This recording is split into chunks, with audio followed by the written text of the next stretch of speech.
ఎవరి గురించి చెప్పాలి, ఎంతమంది గురించి చెప్పాలి? Ashwini, thank you. నా చిరకాల మిత్రుడు. ఒకే టైంలో మేము వచ్చాం. మీరు కూడా వచ్చి, అంటే మీరు మాట్లాడనన్నారో ఏమో నాకు తెలియదు కదా, మీరు కూడా వచ్చి 2 మాటలు మాట్లాడిన తర్వాత నేను కంటిన్యూ చేస్తాను. రండి మాట్లాడనని చెప్పారా? అర్థమైంది.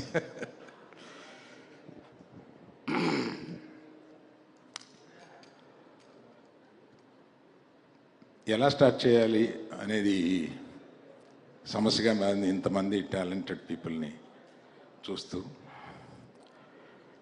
To start with, I will start with the director. మనం ఏమి చెప్పినా 1.5 year ఏమి కూర్చున్నా, ఏమి మనం మాట్లాడుకున్నా, ఫైనల్గా అతని మేధస్సులో ఏదో ఉందో అదే మీరు చూస్తున్నారు ఇవాళ. He's the biggest Thandel for all the members. అతను ఏమనుకుంటే అది చూపించారు.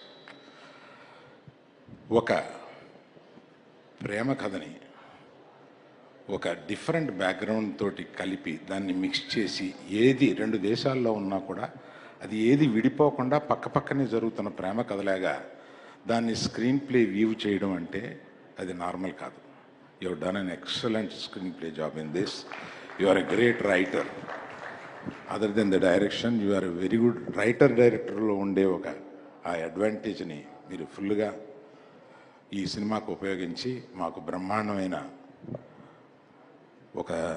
ఇది మామూలు సినిమాను మా గీతా ఆర్ట్స్లో కలకాలం నిలిచిపోయే one of the best films కింద తీసుకుంటామండి. Thank you very much sir. Before I talk about my beloved hero, let me, Sai Pallavi, అన్యాయం నువ్వు రాకపోవడం, నువ్వు వాళ్ళ ఇక్కడ ఉండాలి. సో నీ గురించి ఏం చెప్పం, ఆంధ్రదేశం అంతా ఇవాళ నీ గురించి మాట్లాడుకుంటున్నారు. నేను కొత్తగా ఏం చెప్పం, అంతమందిని నిన్ను ప్రేమిస్తున్నారు, నిన్ను ఎక్కడో నెత్తిన పెట్టుకుంటున్నారు, కానీ నువ్వు ఎక్కడో వెళ్ళి కూర్చున్నావు. వచ్చి మా అందరితో పాటు ఉండాలి కదా ఇక్కడ. Thank you very much Pallavi. I know you are coming tomorrow and joining with us on the rest of the functions. Thank you very much. Now I come to Chaitu. నేను రిలీజ్కి ముందు, అంటే ఇది సాహసం అవుద్ది, ఆ సాహసం ఏం చేశానంటే, అతని పెర్ఫార్మెన్స్ ఎడిటింగ్ రూమ్లో చూసి ఎక్సైట్ అయ్యి, నేను రిలీజ్కి ముందు ఒక ఫంక్షన్లో, ఐ థింక్ బాంబేలో అనుకుంటా, ఇంతవరకు చైతు చేసిన జర్నీ ఒక ఎత్తు, ఇక్కడి నుంచి జర్నీ చేయబోతున్నది ఒక ఎత్తు, ఇది గుర్తుపెట్టుకోండి అని నేను, అది రిలీజ్కి ముందు మాట్లాడడం ఒక సాహసమే, కానీ ఒక నమ్మకంతో అతను చేసిన ఆ పెర్ఫార్మెన్స్ చూసి ఇంప్రెస్ అయ్యి, అంటే జనరల్గా సాయి పల్లవి ఇలా అంటే ఏడిపించగలదు, కానీ ఒక హీరో ఏడిపించడం అంటే మాటలు కాదు. అటువంటి సీన్ ఆయన రాయగలగాలి, అటువంటి సీన్ ఈయన చేయగలగాలి. నాకు ఎడిటింగ్ రూమ్లోనే తను ఆ ఇన్విటేషన్ కార్డు, తనకి కాబోయే భార్య కాకుండా ఇంకొకళ్ళు చేసుకుంటున్న ఇన్విటేషన్ కార్డుని చూస్తూ అతను లెగిసి ఒక 5 నిమిషాల పాటు పర్ఫార్మెన్స్ చేసి చించేశాడు. That is peak of his performance ఆ సినిమాలో. అది చూసి అబ్బో చైతు, మనం ఏదో అనుకున్నాం కానీ ఏదో చేశాడు అన్న ఫీలింగ్ వచ్చింది. Thank you Chaitu for making such a great effort.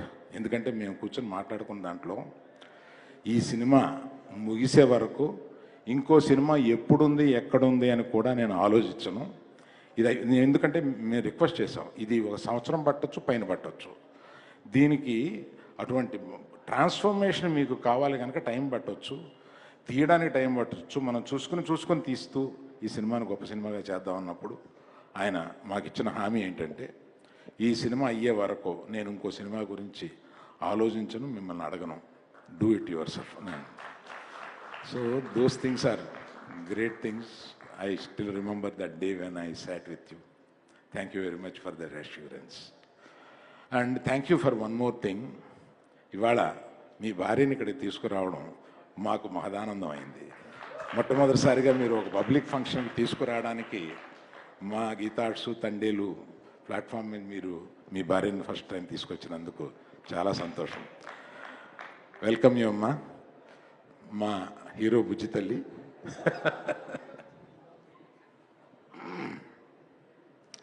ఇంకొక దుర్మార్గుడు నా జీవితంలో ఉన్నాడు, అతనే దేవి ప్రసాద్. నా స్నేహితుడి కొడుకు, నాకు ఇంత వయసు నుంచి తెలిసినవాడు. అతను మొట్టమొదట మ్యూజిక్ చేసేసి ఒక క్యాసెట్ తీసుకొచ్చి నాకు వినిపిస్తే నేను ఎక్సైట్ అయ్యి, మ్యూజిక్ కంపెనీ పేరేంటి,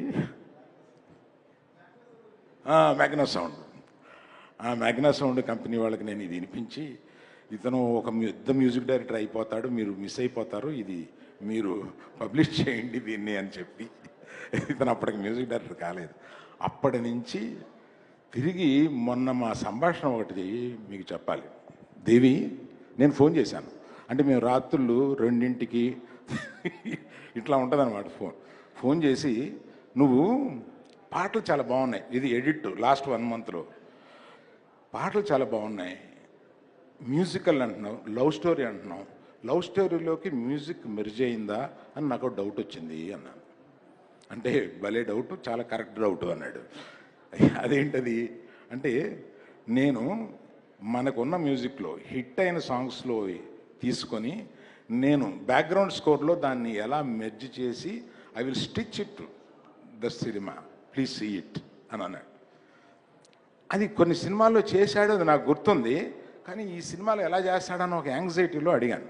దాని తర్వాత ఇంకొక రోజు అర్ధరాత్రి ఆ రైటర్ గారిని లేపి, అతను ఈ మన హీరో ఈ ఇన్విటేషన్ చూసినప్పుడు, అప్పుడు ఓన్లీ బ్యాక్గ్రౌండ్ స్కోర్ ఉండేది, నేను ఎడిట్ రూమ్లో చూసినప్పుడు, దాన్ని ఎంత పని చేసేవే బుజ్జి తల్లి అనే సాంగ్ని ఒక రాత్రి అనుకుని ఆయన లేపి అది చేసి పొద్దున్న అది మేము చూసేటప్పటికి అసలు ఆ సీన్ ఇంకెక్కడికో వెళ్ళిపోయింది. అటువంటి సినిమాని అంత ప్రేమిస్తూ దాన్ని ఎన్ని రాత్రుళ్ళు ఈ సినిమా గురించి అలా కూర్చుని దాని బ్యాక్గ్రౌండ్ స్కోర్ గురించి మళ్ళీ ఎడిటింగ్, మళ్ళీ మేము మిక్సింగ్ కూడా అక్కడ పెట్టాం. అక్కడి నుంచి మిక్సింగ్ థియేటర్కి వచ్చేసేసి ఒక సినిమాకి ప్రాణం ఇస్తాడనమాట. అందువల్లే ఇంత చిన్న వయసులో అంత గొప్పడయ్యాడు. మొన్నే ఈ మధ్య తమిళనాడులో నేను ఎప్పుడురా ఇతని వర్షం నీ పడినే ఇరికే 25 సంవత్సరాలు ఎలా రా బాబు నీకు ఇంత మంచి మ్యూజిక్ ఇచ్చుకుంటూనే వస్తున్నావు అని అడిగాను నేను. అలాగే చాలామంది నటులు, వాళ్ళిద్దరూ, ఒక ఆయన హీరో తరపు అయినా, ఒక ఆయన మాకున్న ఏకైక విలన్. అతను గొప్పగా పెర్ఫామ్ చేశాడు. మా శ్యామ్ దత్ గారి గురించి చెప్పాలి. ఒక లవ్ స్టోరీని తీయాలంటే ఒక డిఫరెంట్ ఫోటోగ్రఫీ కావాలి. ఇది మీకు సామాన్యంగా తెలిసి ఉండకపోవచ్చు. డిఫరెంట్ ఫోటోగ్రఫీ కావాలి. అందులో అందులో సముద్రంలోనూ పడవలోనూ మనం ఉన్నట్టుగా, of course across the ocean and beach చాలా రోజులు షూట్ చేశారు వీళ్ళు. నా డబ్బులని సముద్రంలో పోస్తున్నారంట అనుకున్నాను ఇలాగా. కానీ దాన్ని చూపించడానికి శ్యామ్ దత్ గారు ఎంత బాగా చూపించారు. దాన్ని ప్రతి చోట మా ఆర్ట్ డైరెక్టర్ గారు ఆయన మెరిట్ చూపిస్తూ వచ్చారు. ఆయనకి తర్వాత మాకు సినిమాలో సెకండ్ హీరోగా నిలిచిన మా తమిళనాడు నుంచి వచ్చిన మా నటుడు చాలా గొప్పగా చేశాడు. ఆయన జాగ్రత్త అందరం కలిపి ఆయన పురాటి నిండుగాங்க సార్, ரொம்ப நல்லா பண்ணியிருக்கீங்க, ரொம்ப சந்தோஷம். உங்கள் பக்கத்தில் யார் அவங்க? மிஸ்ஸஸ் தானே? ஓ, ஒய்ஃப் தானா? தேங்க்யூ. ரொம்ப நல்லா பண்ணியிருக்காருமா. எங்களுக்கெல்லாம் ரொம்ப சந்தோஷம். அவர் பண்ண முதல் படம் இவ்வளோ நல்லா இருக்குன்ட்டு. Thank you very much. So like that my co-producers are there. Thank you very much for supporting us. This is the occasion, I should thank you all. My senior colleagues in my office, Mr. Babu and Sacha, please stand up. Big